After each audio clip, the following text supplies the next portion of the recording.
Welcome, ladies and gentlemen. This is the Whistle, and today's show is going to be addressing some of the things in the community that we should be paying attention to, but we 9 times out of 10 we are. And as most people know, the show The Whistle is named The Whistle to bring attention to things that we should be paying attention to. You know, a whistle will grab your attention, so I feel like that was the perfect name for the show. Today, I'm addressing the issues of I'm gonna say I'm trying to think of the right word. Let's just say the atmosphere that we should be addressing with museums and artifacts, our history in our community, and how important it is that we take care of those artifacts. How important it is that we retain our history. I have two people here that are very good at what they do. They're in the museum industry and the restoring and retaining artifacts industry. Y'all got to excuse me today. I'm a little behind, a little thrown off. But y'all go ahead and introduce yourself. I'll catch on. Y'all got it a little better than me. Courtney, I'll let you go first. Hi, I'm Courtney Hawkins. I used to be the education assistant at the Birmingham Civil Rights Institute. And I'm Theo Moore. I am the collections manager and educator at the Legacy Museum at Tuskegee University. Also, I'm the founder and executive director of Historical Vision Productions. And Courtney Hawkins is a board member. Yes, I am. You got to shout out HVP, baby. Exactly. Now, Historical Vision Productions is the documentary film company he owns that made the documentary about my hometown, Hobson City, that I spoke of last week. Now, last week I had Mal Alberta on here talking about the political atmosphere in the Black community. And so this week I have this young man and young lady. Well, I'm not going to say young. Now that made me feel old. So I'm going to say this man and lady that they are very proficient in their careers. Like she said, she was at Birmingham Civil Rights Institute. That says enough in itself. And Mr. Theo, like I said, he's a documentary filmmaker. He did Hobson City. Well, go ahead and tell them the name of it, Theo. Well, the latest film that we have put out for educational purposes is Hobson City from Peril to Promise, Alabama's first Black municipality. This is a story that, the organization felt that needs to be heard in regards to, all the great things that happened in Hobson City. And, if you're not paying attention, you can drive right past it. And, some of that stuff is deliberate and intentional due to redlining and other situations of that nature. But it's been out since November of 2019 and it's still circulating. We just received the award at the Lynette City Film Festival for Best Documentary Short. Yeah.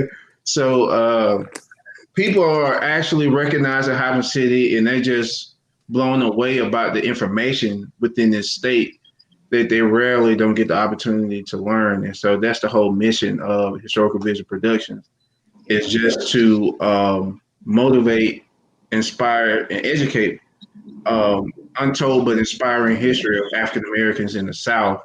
The curriculum does not do it justice, and so we're actually trying to make Historical Vision Productions an alternative in a sense. Right. Now, Courtney, how important are museums to the education of the community as far as our history go? I mean, is it more important or just as important as what you learn in regular school? Or I would say it's more important.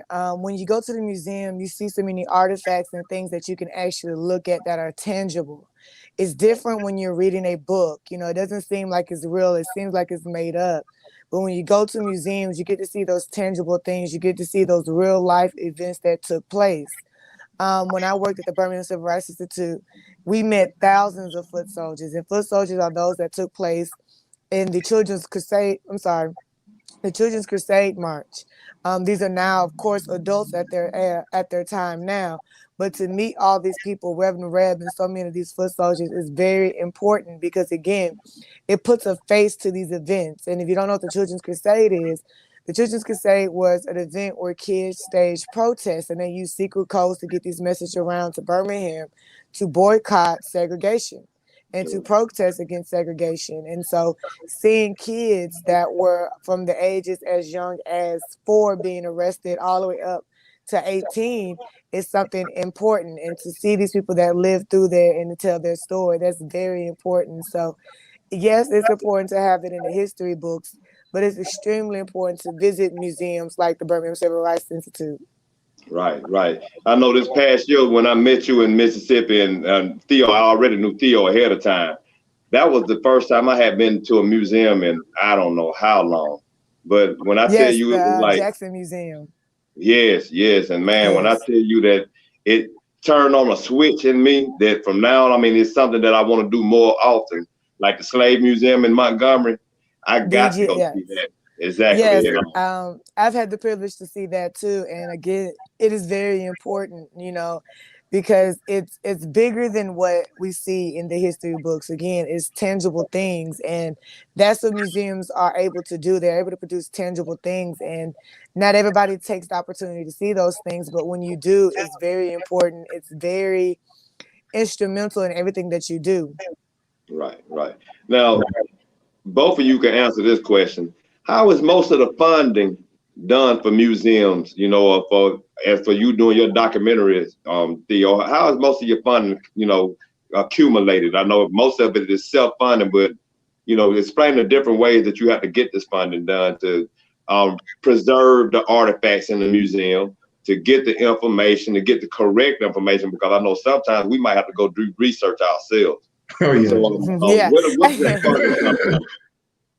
So with Tuskegee University, it's going to be different the way Courtney is going to explain it, because Tuskegee University is a private institution. So they have certain guidelines that's different from an actual uh, uh, corporation. So our museum is actually a part of the campus. And so the way we usually get funding is through donation and also grants. And so the actual campus actually support us. So we don't have to worry about lights, we're keeping the lights on and all that other type stuff. Most of that is taken care of, and different projects are mostly funded through grants. And Tuskegee University has a strong alumni that really gives back and stuff like that. And so we're able to sustain what we do at the museum there. In regards to our collections, it dates back to the beginning of when Tuskegee University started in 1881, July 4th, 1881. A lot of people would say that we need to be celebrating the birth of Tuskegee rather than Independence Day. Right. Not trying to sound anti-American, but some people actually do argue that. But we have a collection that dates back since then, and it's stuff in our museum that you really can't even put a price on, from Booker T. Washington belongings to the wagon Carver, George Washington Carver used to ride around campus on. It's like stuff that I still get in awe of, and it takes a lot of effort and money and dedication to actually preserve these artifacts to make sure that it outlives all of us. Right. But we do a good job for the most part. For the most part. And then what was your other question about HVP? Funding. Oh yeah, you said funding for Historic Vision Productions. We are a new nonprofit in Alabama. We started in 2017, and if anybody that knows about nonprofits, it's pretty hard when you first start out. You get a lot of doors shut in your face before you start actually, picking up steam. And so that first year, I pretty much funded out of my own pocket the Crown and County of Lowndes. Right. I knew I had to do that. I'm asking people for donations and stuff like that. But somebody pulled me to the side and said, how much did you invest into your organization?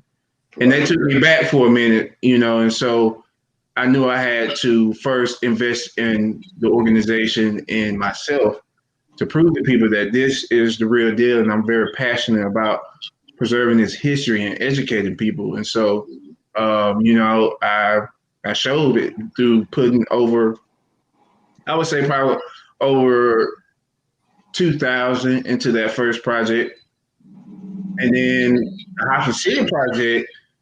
Well, we got a lot of attention off the first project. Crown County Lounge won an award and just circulating, and I think he got to like 20,000 views on Facebook. And after that, people started recognizing what we're doing. So when we actually got the blessing from Alberta McCrory to do Hobson City from Peril to Promise, we was able to get funding from different avenues, and also Mayor Alberta McCrory helped out a lot and gave money and supported. She actually funded the project as well, along with everybody in the community. Actually, like, hey, I love what this kid is doing. Crowdfunding and trying to help because my roots are in Hobson City. So the mayor was very comfortable with me, going into the historical room and getting the stuff I need to tell the story. And I said, "You sure you want me to?" She said, "Look, I know your folks stay, so I ain't worried about you." So that makes a big difference. Yeah.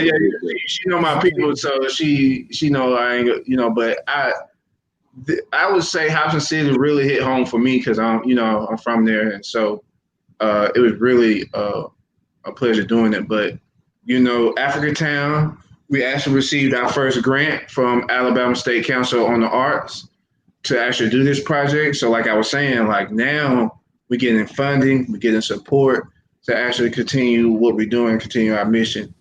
And so, it's a blessing. Hey, y'all check that out. That the county. What was the first one? The first one is Crown the County of Lowndes. You can get that on YouTube on our website www.historicalvp.org. Now, historical is spelled with a Z, so HIZTORICAL. I spelled it with a Z on purpose, and the logo got a hat turned backwards because I wanted to let people know that this type of media is telling our history from our perspective. Right. Automatically when you see the logo, automatically when you see historical misspelled, you automatically know what it is, and that's what I was actually going for. So you can check that out on YouTube. I make the films short enough so that you can watch it on social media platforms as well. So Crown the County of Lowndes, and the second film is Hobson City from Peril to Promise. We're about to put out a film probably early November on Africatown, which is going to be crazy. That's going to be crazy right there. It's going to be crazy. Yeah. You said that about the funding being done through Tuskegee, how much of an advantage it was having the school to cover a lot of that for you. With Courtney's situation, I know the funding had to be totally different. Was it more of a challenge? So I really can't speak to the finances. What I can say is that being a nonprofit, we do rely heavily on fundraisers and things like that, on donors. So I encourage everybody who's watching this to seek membership at BCRI and to become, donors in it, because again, this is something that can not be erased. And I actually encourage you to also donate to historical production as well, because again, these are things that we want to show and tell stories about. So funding is always important. That is very a critical point to make with funding. Being nonprofits, again, most nonprofits do rely heavily on fundraisers and donations, and every bit counts. So again, I encourage people to become members. I encourage people to donate. You can also go to, like Theo said, the website to donate to historical production as well. Right. I want to encourage everybody to call in at 678-381-1973. That's 678-381-1973 if you have any questions or any comments that you want to make pertaining to this subject that we're speaking on. And I'm going to go back to Courtney on this question. When Mm-hmm. you first started working in that I'm gonna say that field, Mm-hmm. what was the most interesting thing that you discovered about the work you were doing that you didn't have a clue about at first? Or maybe if it's not even about the work that was involved, what was the biggest piece of history that you learned by working through a museum that you didn't ever find out about in school? Oh my God. I would definitely say the moment I met Sarah Collins. Sarah Collins was the fifth little girl that was Oh, involved in the murder of the four little girls at 16th Street Baptist Church. yes. I was actually given a tour and I did not know it was her. And so we're speaking and we're talking and I'm giving a tour and I'm doing my, my routine.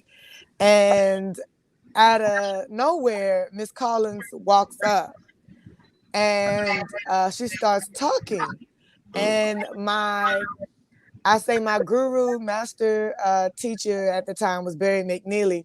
He whispers to me, say, "Do you know who that is?" And I go, no, but I mean, I don't have a problem with her speaking. She's giving out some historical information that I never heard of. And he goes, "That's because that's Sarah Collins." And the moment I saw that, to see a living piece of history was so impactful. I mean, because when you think of her, you think of the images of her being a little girl, and to see this married woman, to see this woman that had kids and has grandkids, and to her to tell you stories that you would never ever hear in a book or see anywhere else was just something that was unbelievable. And anybody that wants to follow her, she is on Facebook. Her name is Sarah Collins Rudolph, I believe. But she is on Facebook and she's very active on Facebook. She loves to talk. She loves to tell stories. But that's one of the parts that I loved about working at the Institute, that I didn't even think, I would actually be able to meet people. So, meeting the people that you read in the history books or about events that lived through it is just amazing. So I imagine that was the last thing on your mind when you took that job, is that you were going to be bumping into living history, huh? I was not expecting it. And then, like I said, and then it almost becomes normal. And, people say normal. I was like, yeah, because you meet so many people. Carolyn McKinstry, who was the young woman who answered the phone when the bombers called the church that morning. So I had a chance to meet her. So it's just amazing the people that you get to meet and the people that you get to talk to.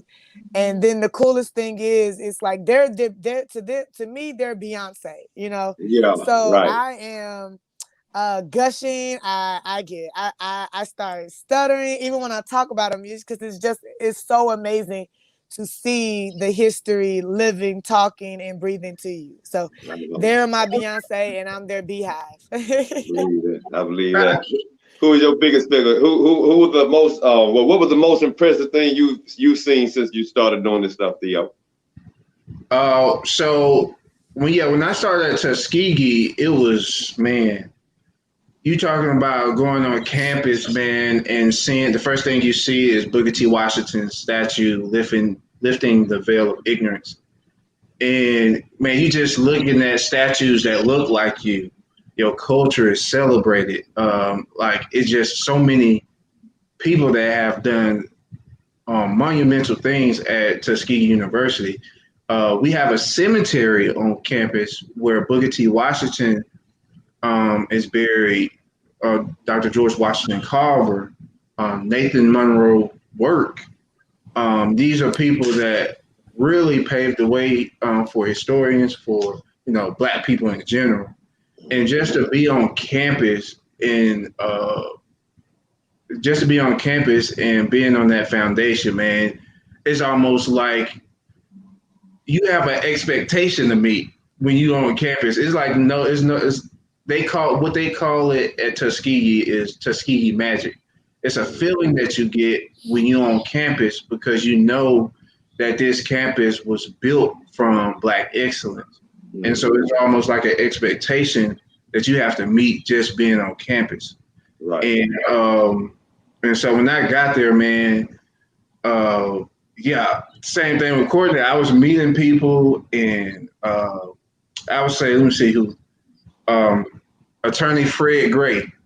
His law firm is still downtown. He's still alive, but Attorney Fred Gray, for people that don't know, he's a famous civil rights attorney. I always tell people all the time, like, we see all these mug shots of our, leaders during the civil rights movement. I ask people, like, have you ever wondered who bailed them out? And people are like, no, I don't know. And they're like, well, it's Fred Gray. Right. You know what I'm saying? Like he represented Martin Luther King, Rosa Parks. He's responsible for desegregating all the public schools in Alabama, including University of Auburn and University, Alabama as well. And so, man, you just can't say enough about this man and what he has paved the way for. And, in our museum, we talk about the syphilis study. And Fred Gray actually represented the victims of the syphilis study. And so when I'm going through the museum, like Courtney's saying, you giving tours to people you don't even know. And you giving tours to descendants of people who was part of the syphilis study. They were part of the syphilis study. I remember I gave a tour to Henrietta Latt's grandchildren. I'm like, I don't even know. I was like, you sure you want me to give you a tour of your grandmother? What I'm saying? Y'all probably give me a tour, And so, man, it's just a kid in a candy store, man. And, I hate that, that we started so late learning this stuff. You know what I'm saying? Right. I'm telling you, at our campus, students actually have to, for orientation, they have to go to all the museum sites. And when they come through my museum, I give them a tour. By the end of the tour, their mouth just dropped. Right. Because they like, man, we didn't learn none of this. I said, yep. I said, y'all finna spend these next 4 years. Y'all finna spend these next 4 years at this HBCU unlearning some things. Because, what and so they be they be so mad when they leave because, like, wow, you telling me this happened in syphilis study, Henrietta Lacks, the students built the entire campus. Like, it's just so much phenomenal history there that nobody get the opportunity to learn about, and that goes back to Historical Vision Productions. That's what we all about. We bring in this type of information to your living room, to your phone, to your classroom, wherever. And so we trying to push this type of information back to the forefront because what's going on now, it has been done before. If we just sit down and read and study, like, the blueprint is already there. Like, about people you're talking about people that actually, was doing great things during a time when, lynching was okay. You know what I'm saying? And so I think it's a lot that we can learn from our history. And so, I actually love what I do. Honestly. I believe it. I mean, it's almost depressing sometimes to get up in age and start finding out about people that you should already know about, like Fred Gray, the guy you just mentioned. Man, I've never heard of him, but he's such an important figure during those times that, he really should be recognized. But you might have somebody in our generation that might pass by him and disrespect him because he's an old man, because they didn't have any right in their upbringing, and so it's like that. I mean, they deserve more than that if that is happening.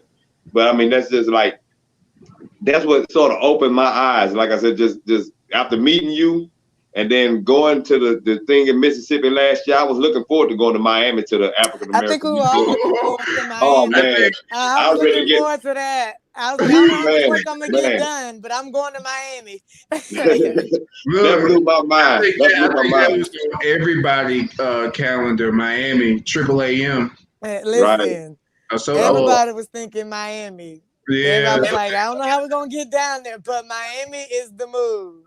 Now tell everybody the name of that who put that together, the name of it, because a lot of people don't even know that they are exist. Well, this is Triple AM is the Association of African American Museums, So it's a wonderful organization that actually give a lot of black museums or black-owned museums the chance to come together, collaborate, learn, do workshops, and learn the best ways of preserving their history. Because I think I think everybody has the same issues when it comes to running a museum that has a lot of African American history in it. It's some people are understaffed.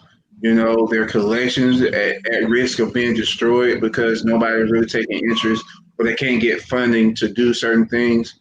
So, everybody just pack up and come together and just lift each other up and learn so many things. I think it's a wonderful conference. And it was in Jackson, Mississippi. Now it was supposed to be in Miami. It was supposed to be in Miami, and yeah. COVID. Awesome people. I mean, I met awesome people, man. It just it turned me around, to a certain extent because it made me realize just how much more important it was for us to retain our history and pay attention to it. That's like sort of my purpose in having this radio show, trying to have a platform to expose people, our people in our community, to things, like I said, we should be paying attention to. I mean, I don't know too many of us that don't go to museums besides Martin Luther King. Well, they'll go to the normal museums, but, they're not really taking in the history that they should take in. So, I mean, this is my opportunity, to try to do my part to expose people to things. People like you, people in the judicial system, politicians, there's all different type of arenas that we should be covering within our community. But I was amazed. I mean, just meeting so many people that were just ecstatic about retaining our history and preserving it. I didn't know it was going to be, how much of a job it was, but, meeting people from descendants of the Buffalo Soldiers. Oh, yeah. Man. I mean, just stuff like that, man. What I love about it is that, after we, handle business and go through the workshops and everything, we still black. So we love, our culture was embraced. So we have little parties and, fruit and everybody doing the electric slide. And man, it's crazy. It's like your culture is truly embraced and everybody just coming together and understanding that, we all is in this together, actually trying our best to preserve, our local history. But at the same time, we still have a good time and uplift each other at the same time. So I loved it. A positive time, positive good time. Well, what was your favorite part about that, Courtney?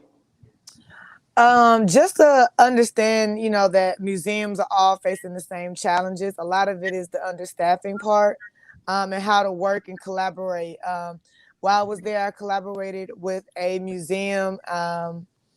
Oh goodness, I can't think of what it's called, but the guy there is a black guy and he makes guitars. And these guitars are very significant because they were made from trees where some African Americans were actually lynched from. And he makes these guitars, and with these guitars, they're actually able to play, but he doesn't use them for anything like that. But he carves these guitars into these African mask shape. And this older gentleman, he's lived on the same land that he was born on. And from my understanding, it was the same land that his great-great-grandparents worked on when they were slaves and so forth. And so it was just so much fun to learn new history and to collaborate and to talk to people about, history that we didn't know about, that I don't know about, that happened in different states and how people are trying to preserve that. So it was a very important conference and it was a privilege and an honor to go. Yeah. It's so funny that you bring that up because I started reading a book yesterday. I go live every day on Facebook. I figured that we don't read. Our community, we won't read. We'll rather hear information. And so I figure with some of the information that we should be receiving, if they ain't gonna read it, I'll read it to them. So I go live every day on Facebook, and I started reading a book yesterday called Without Sanctuary. And I saw a lot of pictures. It was like It may be close to 200 pictures of lynchings and stuff in that book. And it was sad. I mean, the first picture I saw, I was like, wait a minute, I might not be able to read this. I started getting emotional off the top. But as I started thinking throughout the day, I was wondering, I wonder what happened to those trees that they lynched people from. And then it just so happened you told me about the man that's making the guitars from the trees. And man, that's so deep culturally. You know, the thought process to even go through having that idea to make music from those trees instead of just burning them down or chopping them down. You know, I don't know, that's really emotional to me. Yeah. I mean, it is emotional. Go ahead. So it is an emotional subject, you know, being at the Civil Rights Institute. When you talk about the freedom riders being beaten and you see the photos, or when you go to the institute, we actually have one of the young ladies' items that she wore the day she was murdered. And, you know, it's her shoes, her necklace, her Bible. You know, those things are very hard to look at, but those are things that need to preserve, because without tangible things that you can touch, things that you can actually see, it's not as valued. You know, people have different learning styles. You know, like you said, you read the books and it's about audio for some people. For others, it's about visuals. For others, it's just being able to analyze it. So it's about making sure that the history or those items, as hard as they are, they trigger you because they speak to that level. You correct on that. And I know, okay, going back to Mississippi, you know, they had that tour the last day where they went to, they were supposed to be going to where Emmett Till was found. They didn't go to where Emmett Till was found, but they took us to that store. That with the Yeah, scene of the I would not go to that. No, man. I stayed away from that. That was Yeah, it was some stuff on that that's tour. too tangible for me. Hey, I'm gonna tell you, I'm about to tear Yeah, up that now was thinking about the emotion that I got. Just Mm-hmm. sitting, I mean, and it was sad because I saw the sign and I saw where they had been shooting the signs up. And then I saw what they were saying that the family didn't want to sell to let the state get the store to keep it preserved for history. So now they just letting trees and all kind of wood grow through it, man. And it was like, even with it being now, you could really barely even tell what it is, but even with it being now, man, just being in that presence, man, when I tell you it got so emotional. And I was wondering, you know, do y'all sort of get surreal like when you met Henrietta Lacks? Me, I probably would have been asking no more questions. I probably would have got nervous and been like, man, am I gonna be able to do my job? I want to find out more about her. I mean, how hard was it to do that without getting too caught up in the moment of who it is and, you know, being right in the presence of people that come from these historic figures? Because a lot of people don't even know about Henrietta Lacks. If they don't, it's sad, but they need to know about her. And that many people, like I'm telling you, like students do not get that opportunity to learn about Henrietta Lacks and her sales and how her sales has contributed to medicine and science in this country. Um, but yeah, man, like I get a feeling all the time because you know the building that's now the museum was once the infantile paralysis center. That started in 1940. So you know, back then polio hit the scene, and that's another thing I want, and that's another thing that we drive home in our museum is health disparities and stuff like that. So polio hit the scene, and however, statistically, polio was more common in whites. However, majority of blacks died from it. Right. Right? What's happening now? COVID-19 hit the scene. Who is dying? The one that they said were immune to it at first, they sold us one then, didn't they? You just look at the history of the pandemics or epidemics or pandemics. I mean, the syphilis study, like whenever these diseases hit the scenes, the numbers rises in our community. And there's something to be said about that. But, you know, in that, like, so I'm actually, the museum is actually the infantile paralysis center where these children, black children, was actually housed that was dealing with polio in the mid 1940s. And so, yeah, you get a feeling, and man, when you meet these people, I'm the type of person where I just sit and listen. Like, is there anything that you want me to add? I think that's what I asked them as well. I was like, is there anything that you want me to add to the tour when other people come in? What's your side of the story? How do you feel? And I'll do my best to portray that to the people that come to the museum. And if you can imagine, just like probably Birmingham Civil Rights Institute, but when you come through our museum and learn about the syphilis study and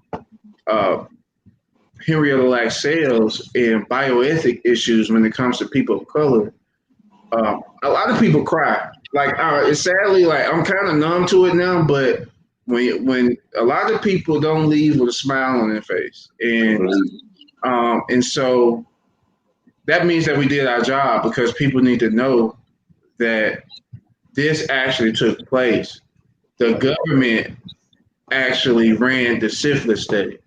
Mm-hmm. The United States Public Health Service untreated syphilis study in the Negro male Macon County, 1932, 1972. That's the actual name of it. When you say Tuskegee syphilis study, you're not actually letting people know who the culprits are, or the perpetrators, or the people that actually ran the study. They try to tie it to Tuskegee. So I think, in our history, it's always been a play with words. So just saying Tuskegee syphilis study is not doing it justice. The way I just said it is the way you actually said it. But yeah, it's an emotional type of place, and I try to keep. I'm kind of good at it now, but when I first started there, I was like, dang, this happened. Dang, this happened. I was like, man, Tuskegee should be like, if you actually look at the actual city of Tuskegee, it needs work. I'm gonna just put it like that. Right. But history there, Lord Jesus. That? Oh Lord Jesus, it's incredible. It's incredible. Same thing with Hobson City. Same thing with Selma. Same thing with Birmingham and all these other places. Sadly, a lot of these places that hold a lot of our history is in desperate need of revitalization. I mean, and it's on top of that, most of the people that need to know the history aren't concerned with it.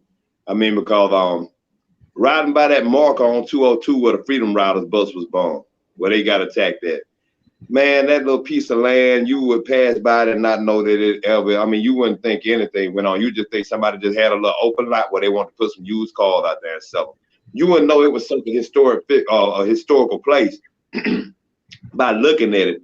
And so many people pass by it every day going to work that it doesn't mean anything to them. Yeah, you can easily miss it because it's on the old Highway 202. So the little road up the hill. So I remember when I first tried to look for it, I'm on Highway 202. I'm like, hey, what is this thing at? I stopped at a pawn shop and the white guy told me, like, you have to get on old 202 and drive up, because it's like a dead end where the actual landmark is. Mm-hmm. And I heard that the house that it's sitting in front of, those are the original witnesses to the event. It's a possibility. I know that somebody keeps firebombing it. They torch it and keep trying to set it on fire. And it's sad, like I said, you can barely tell it's there. But at the same time, somebody still don't even want to know it, don't want us to know that little piece is there. I mean, that landmark? Yeah, they got a big burn mark on both sides of it where somebody tried to, they probably threw a cocktail in it or something like that, man. But, that's, like I said, that just goes to show you why it's so important for us to know our history, because it will repeat itself. And at the same time, if you're not careful of the wording that you receive from somewhere else, you'll have a whole different idea of what really went on. Because I know when I first heard of Tuskegee syphilis study, I thought it was just a whole bunch of rampant people running around there having a bunch of nasty sex. You know what I'm saying? I was like, man, I said, you talking about passing sexually transmitted diseases? I was young. Then as I got older, I was like, wait a minute. That ain't the way I was perceived that. I wouldn't understand that you actually had people that was not treating folks, you know what I'm saying? Allowing them, telling people that they had diseases in their blood and stuff like that. I'm like, man, is that what went on? And till this day, like I said, a lot of people don't know about that. So, you know, it's just awesome that, you know, we have this history that we could go and refer to, you know, like what Courtney said with the Sarah Collins being her Beyonce. That's the way I feel the same way about it, you know. She is.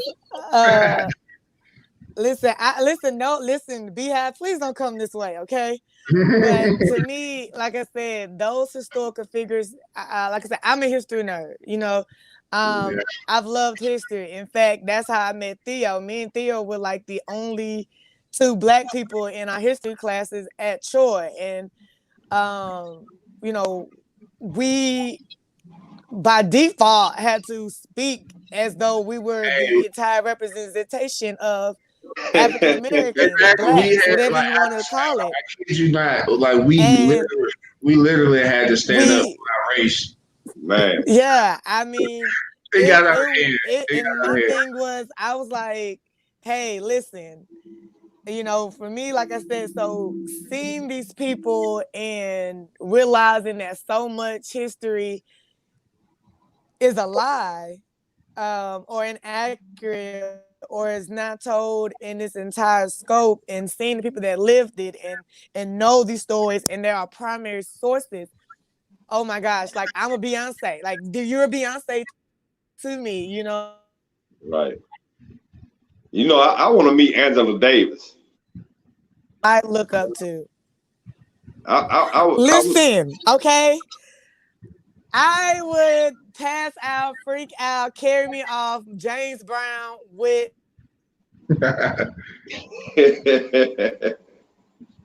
Angela Davis would be one I'd love to meet, man. I would have loved to meet Representative Lewis too. I didn't ever get a chance to meet him. I'd have just loved to be in his presence. I met him before. I actually was one of the guest speakers. He was like the main event, but I was like one of the guest speakers during the Troy Black History Leadership Conference. And yeah, I got a chance to meet him. He's a very approachable guy. Also, I met him twice. That was my second time. And the first time I met Lewis, you know, he is from the area of Troy. He's from Banks, Alabama, like, and it's right there next to Troy. And you know, he actually tried to attend Troy University in the 50s, but they denied him, of course. And of course, he went on to Tuskegee University and did a lot of great things, continued success. Right. And so when I was on campus around 2010, he was invited to Troy University to receive an honorary degree from Troy University for what happened back then when he was denied, you know, admission to Troy University. Right. And so, like, I guess Troy University is like, hey, we need some Black students to attend this event. And somehow, I forgot what professor pulled me to the side. It's like, hey, we need you to come to an event. You know, I don't even know who Congressman Lewis is for real. They just told me to come and, you know, stuff like that. But when I got there and actually met him, you know, everything was good. You know, we had a little luncheon and stuff like that. Then I had to look him up afterwards to find out I didn't even know in the event. Oh, yeah? I didn't. Like they just told me, like, I forgot who invited me, but it was a white professor that actually invited me, but I didn't know too much about him at all, you know. And so when I learned about him, bro, I was like, man, you telling me I was just, you know, I was in the presence of this guy, and he was just talking to me about my future. You know what my grades look like. Um, he was asking me about what career I wanted to pursue, and he's just speaking life into me. And I didn't even know this guy for real. You know, and to find out that his passing not too long ago is really like devastating to the world, to this world. Honestly, we lost a king. It Honestly, hurts. It hurts to see these icons leave like that, man. You know what I'm saying? I mean, like I said, I would have loved just to be in the same building as him, or just like me. Actually, I like just being in the. I like being in the presence of historical places. I plan on going to that march on Washington this past year. I mean, it's coming up next couple of weeks, but I think COVID sort of pretty much messed that all up. But I'm tell you what I'm looking forward to is that Africa Town, man. I mean, that's gonna be a grand slam, man. I mean, I pretty much think everybody should be somewhat familiar with Africa Town, but if they're not, no this would be sir. a perfect opportunity for them to get familiar with it. We don't know. I'm telling you, man. Like I've been telling people that I'm doing something about Africa Town. Oh, well, that's it. Mm. You know what I'm saying? And They don't know about the Clotilda or nothing. no, man. And man, you talking about community. I just love. This is why when we do decide to actually do a film on the community, we spend like 3 or 4 months, just spending time with the community. We don't even bring no cameras out and then, and that community is just fighting so many things, environmental issues, like it's factories that surround that's amongst kids and community members. This is crazy. All kind of EPA violations and stuff. And stuff like that. They're trying like this is an older crowd that's trying to preserve this history for the next generation, and it just saddens me that the younger crowd really is not picking up on it, because I think community at large, the community leaders at large are concerned, like who I'm going to pass this torch to. Right. And so they really working as hard as they can to, get this story out there and stuff like that. And I appreciate them for me to tell their story. And I'm not even going to be touching on. Well, I am. You can't mention Africa Town without the story of Africa in the Clotilda. Right. The approach that we will be taking is more so how they was able to. You got to understand that these African captives were 19. They're aging from range 2 to 25. 100 of them, and so a lot of them already knew and was educated, and they had their own systems going on. They came from kingdoms and dynasties, Right. And so when they came here and spent 5 years in bondage, but they was able to keep their language and everything else. They acquired land and built their own Africa, and starting with the church and building a school, Mobile County Training School, that's still up and running, people. This is a school that was built by actual Africans. Right. Well, intended slaves. Yeah, that by actual Africans, that is still up and running. Now the school is called Mobile County Training Middle School. It's a middle school now, but this is the only active Rosenwald school in the nation. And it's still there in that community, and they still do a good job educating the kids and stuff like that. So that's where we at. We talking about that Black success. Of course, the Clotilda in that history is a part of it. But what they was able to do, despite man, is incredible, man. And one thing that stood out to me is that they had to deal with African Americans, like people like they had to deal with African. The reprogrammed African. Yeah, that's a nice word for it, but they had to deal with Africans that already have adapted to their oppressor and their way of life, or whatever case may be. And these African Americans, I'm going to call them that, would pick on these Africans because they actually spoke in their dialogue and they kept it in their cultures and things of that nature. This is where this whole African booty scratcher thing come from. I'm telling you. Yeah, I mean, like that. That once again, another reason why it's so important to know your history, because they don't even realize they're fighting against their own brothers and cousins, and through lineage, these people related to you, but you talking down dirty to them because you don't came over here and been reprogrammed. And these Africans were able to acquire land. They bought land. They saved up their money and bought land. They had this entrepreneur spirit that came from no other place but Africa. You know what I'm saying? So would you say they actually came over here at a good time? Say that again? Would you say that they came over here at a good time, being that they missed out on chattel slavery and were able to retain the history that they brought with them instead of having to strip from them? Because, I mean, think about it. They didn't get the babies taken from them or sold, or they didn't, didn't get lashed. It wasn't, yeah. When they came, I'm not going to say that they came at the perfect time, because all of this human trafficking situation is horrible. But the window in which they came in, the country was more focused on the Civil War, and everybody was off to war and stuff like that. So I would imagine slavery to be a little bit more like more lenient and light. You know what I'm saying? And so, yeah, man. Yeah, they didn't spend too much time in it. They didn't spend too much.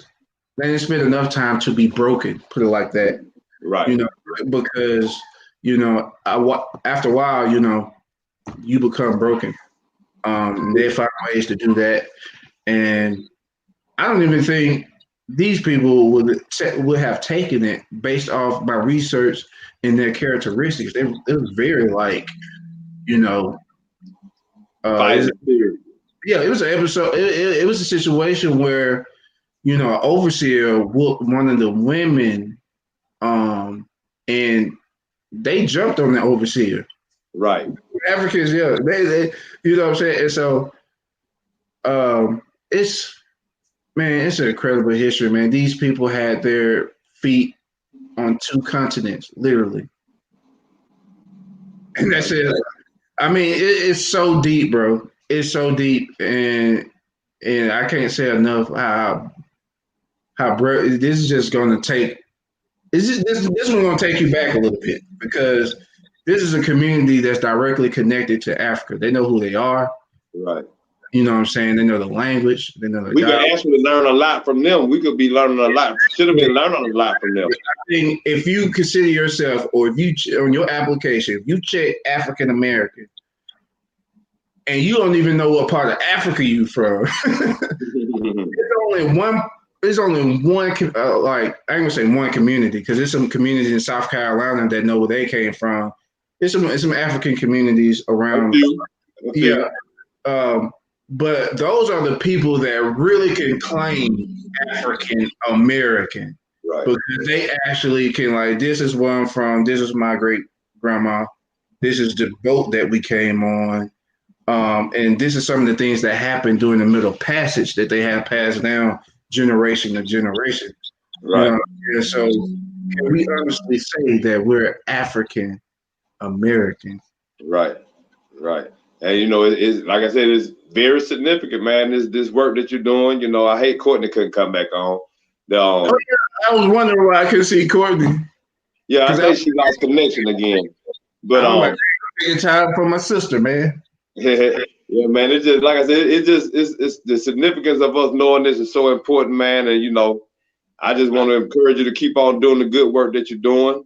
I'm trying to do my little part. I mean, and I guess one of the parts I want to play is teaching some of these people in our community that we got some scholars that's just as good as Beyonce's too. I mean, 'cause we really need to make our scholars the superstars, the innovators and inventors from the past that we don't hear about. Hey, they only get celebrated during times like this. Exactly. You know, Ooh, so but I don't see so many commercials celebrating teachers and nurses and stuff like that. No. yeah. And all of a sudden now, But yeah, for people that's watching, I'm saying that because I used to be a teacher, and the credit, yeah, y'all just don't know what, especially being a black male teacher. You know, these kids, like I had to really be a father, a mediator. Man, it's so many titles that we mentor, motivator, you know what I'm saying? disciplinarian. Exactly, man. And you really just can't say enough about teachers and the time they invest into every kid, and parents, you know, kind of don't understand when they come and, you know, ask questions about you know, some teachers get mad because, you know, they it's I hate to get off topic, but yeah, it's very important to celebrate these people that serve others, public service in general. You know, we have good police officers as well, fire, you know, teachers. Who else? Your city workers. Yep. Come on, come on. These people that take your trash out.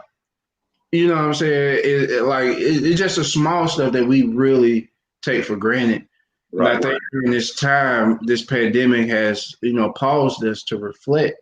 You know what I'm saying? And I hope everybody take heed to what's going on right now.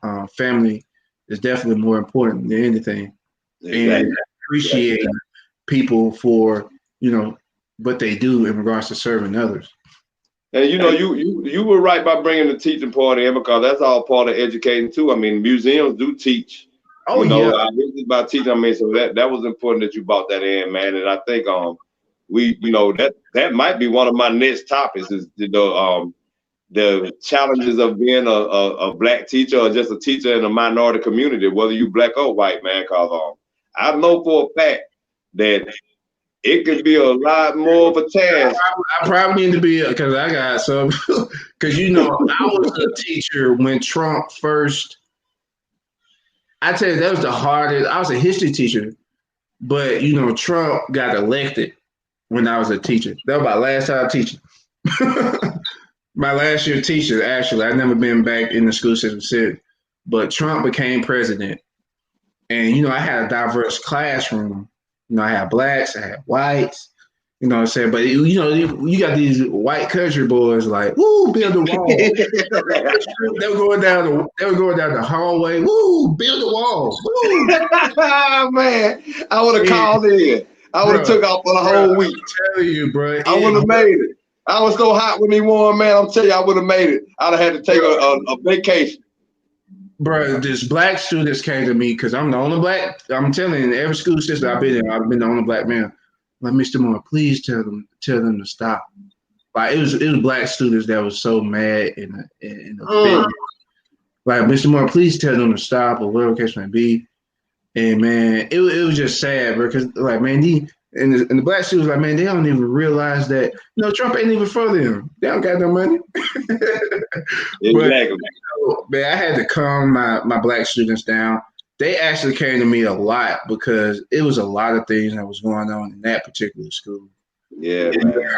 Racism, where racism was taking place, and favoritism was actually taking place. And, you know, black kids get suspended off rip for crazy stuff. And, you know, I've seen it. And you got to keep your mouth shut to keep your job. I mean, like I said, man, I got to understand as an educator, man. And then on top of it. No, when they come to me, I'm going to keep it 100. That's probably why they came to me. But, you know, I was like, look, like, hey, we know what it is. You know, this is like, I let them know, like, you know, just if if you having trouble, just come to my class. You can just sit in my class until you come down. You know what I'm saying? So I was I was trying to just be that person, you know, because I already knew what it is and favoritism and stuff like that. I was just that teacher that they came to just to calm down. Or I told other teachers, if y'all have a problem with this particular kid, I know why and I know the reason and I know how to get to them. Send them to me. Right. So, you know, I try my best to protect my my kids, man, because it was one time, I know we running over an hour. We about to get ready to get all right. I tell you what, give me one good message, man, that the people need to hear about maybe why we should have more black males trying to get into teaching and or just why we need to be more involved in museum. Just your best pitch before we sign off. In regards to black males being involved in teaching and all of these other type things, I mean, history shows how powerful our communities can be if we more involved and speaking life into our kids. You know, that's why we the number one target. You know, just look at history. Like, it's a reason why syphilis study targeted Negro males. There's a reason why in slavery they targeted the black male, the leader of the household. You know, it's a dynamic that we have that comes from a spiritual place, that we actually come from a spiritual place that we need to be more involved in our kids. I think fathers and teachers and all of that, they just need to be more present in this day and time, especially now. And yeah, I think that's all I gotta say. Hey man, you keep on doing what you're doing, man. You know what I'm saying? Like I told you, man, ever since I mentioned I saw what you were doing, man, I've been with you. I'm proud of you. Keep doing. You know I got your back. I'm gonna support you all the way to the end. And to all the people out there in DKM Media Group world, I want to thank y'all for tuning in to Koblos the Wilson. And I hope you tune in next week at the same time, 5 o'clock Eastern Standard Time. Thank you for tuning in. Peace. Man, listen, man, my head hurts so bad. Man. Oh, we still on? Yeah, you still on, man. I'm out of here, man. I got a bed.